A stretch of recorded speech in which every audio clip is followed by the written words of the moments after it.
ভারতীয় পণ্যের উপর যুক্তরাষ্ট্রের প্রেসিডেন্ট ডোনাল্ড ট্রাম্পের 25% শুল্ক আরোপের সিদ্ধান্তে নয়াদিল্লি প্রতিক্রিয়া জানিয়েছে। ভারতের পররাষ্ট্র মন্ত্রণালয় জানিয়েছে, ট্রাম্পের পদক্ষেপের প্রভাব খতিয়ে দেখা হচ্ছে এবং জাতীয় স্বার্থ রক্ষায় প্রয়োজনীয় সব পদক্ষেপ নেওয়া হবে।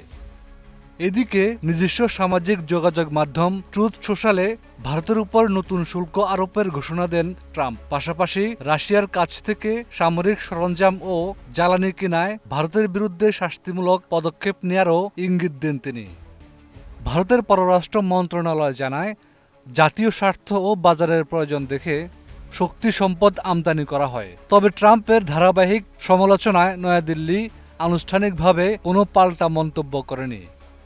এরই মধ্যে সোশ্যাল মিডিয়ায় সরব হয়েছেন ট্রাম্প। তিনি লিখেছেন, আমি বিশ্বাস করতে পারছি না যে প্রধানমন্ত্রী মোদি এখনও আমার টুইট, বিবৃতি বা শুল্ক সম্পর্কিত বক্তব্যের কোনো উত্তর দেননি। আমরা ভারতকে বহু ধরনের চুক্তি ও প্রতিরক্ষা সহায়তা দিয়েছি, তবুও তিনি সম্পূর্ণ নীরব, এমনকি একটা ধন্যবাদও আসেনি। প্রেসিডেন্ট ট্রাম্প আরও বলেন, ভুলে যাবেন না, আমি সেই ব্যক্তি যিনি ভারত ও পাকিস্তানকে যুদ্ধবিরতি ঘোষণা করতে বাধ্য করেছিলাম।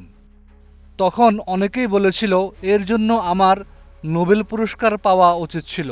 আমেরিকান কর্মীরা ক্ষতিগ্রস্ত হলেও ভারত শুরু থেকেই লাভবান হচ্ছে।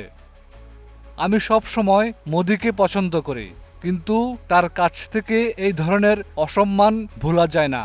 এটা ব্যবসার জন্যও খারাপ, বন্ধুত্বের জন্য আরও খারাপ। হাফিজুল্লাহ, 21 টেলিভিশন।